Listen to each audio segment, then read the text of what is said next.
ಅದನ್ನ ನೀವು ಯಾಕೆ ಕಂಪ್ಲೇಂಟ್ ಕಾಯ್ತಾ ಇದ್ದೀರಿ? ನೀವು ನಿಜವಾಗ್ಲೂ ಟ್ರಾನ್ಸ್ಪರೆಂಟ್ ಇದೆ. Why don't you take a Suvarna case? Nagaraj Yadav, ಬಹಳ ಗಂಭೀರವಾದ ವಿಷಯ ಇದೆ, ಸಿಲ್ಲಿ ಆರ್ಗ್ಯುಮೆಂಟ್ ಗಳನ್ನ ಮಾಡಬೇಡಿ.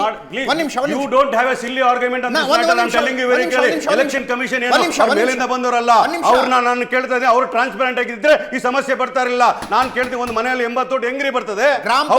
ವರ್ಕಿಂಗ್ ನೀವು ಹೇಳ್ತೀರಾ ಯಾರೋ ಅಲ್ಲಿ ಕೆಲಸ ಮಾಡಿದ್ರೆ ರಿಟರ್ನಿಂಗ್ ಆಫೀಸ್ ಏನು ಮಾಡ್ತಾರೆ? ನಾನು ಕೇಳಿದೆ ಎಲೆಕ್ಷನ್ ಕಮಿಷನ್ ವಿಚಾರ. ಗ್ರಾಮ ಪಂಚಾಯತ್ ಡೆವಲಪ್ಮೆಂಟ್ ಆಫೀಸರ್ PDO ಕೂಡ ಅವನ ಹತ್ರ ದಾಖಲೆಗಳನ್ನ ಕೇಳಿದಾಗ ಒಂದು ಅರ್ಜಿ ಬರೆದು ಕೊಡಿ ಅಂತಾನ್ರಿ ಅವನು. ನಾವಿಲ್ಲ ಅಂತ ಹೇಳಿಲ್ಲ, ಒಂದು ಅರ್ಜಿ ಬರೆದು ಕೊಡಿ ಅಂತಾನೆ. ಇವತ್ತು DK ಶಿವಕುಮಾರ್ ಒಂದು ಲೆಟರ್ ಕೊಡ್ತಾರೆ, ಅದು ಅರ್ಜಿ ಅಲ್ವಾ? ಅದಂಗೆ DK ಶಿವಕುಮಾರ್ ಅವರಿಗೆ ಪತ್ರ ಬರೆದಿಲ್ವಾ ಎಲೆಕ್ಷನ್ ಕಮಿಷನ್? ಬರೀಲಿ, ಈ ಮಾದರಿಯಲ್ಲಿ ಕೊಡಿ ನಮಗೆ ಅಂತ. ನೋಡ್ರಿ, ಏನ್ ಸಮಸ್ಯೆ? ಕೊಡಕ್ಕೆ ನೆಪಗಳನ್ನ ಕಂಡುಹಿಡಿಯಬಾರದು. ಒಂದು ದೇಶ ಪ್ರಜಾತಂತ್ರ ವ್ಯವಸ್ಥೆ ಇಡೀ ವಿಶ್ವಕ್ಕೆ ಮಾದರಿ ಆಗಿರ್ತಕ್ಕಂಥ ದೊಡ್ಡ ಇದು ಪ್ರಜಾತಂತ್ರ ವ್ಯವಸ್ಥೆಗೆ ಈ ಕೊಂಟು ನೆಪಗಳು ಹೇಳ್ತೇನ್ರಿ. ಮತದಾರನ ಹಕ್ಕನ್ನು ಕಿತ್ಕೊಂಡಿದೆ ಅಂತಂದ್ರೆ ನಾಗರಾಜ್ ಯಾದವ್, ಪ್ರಶ್ನೆ ಇರೋದೇ ಅಲ್ಲಿ. ದೇಶವನ್ನ ನಡೆಸ್ತಕ್ಕಂಥ ಈಗ ಕೇಂದ್ರ ಚುನಾವಣಾ ಆಯೋಗ ಚುನಾವಣೆಗಳನ್ನ ನಡೆಸುತ್ತೆ. Actually in terms of practicality ನೀವು ಒಂದು ಬೂತ್ನಲ್ಲಿ ಯಾರೋ ಒಂದು ವೋಟರ್ಸ್ಗಳನ್ನು ಸೇರಿಸ್ತಾನೆ ಅಂತ ಅನ್ಕೋಣ.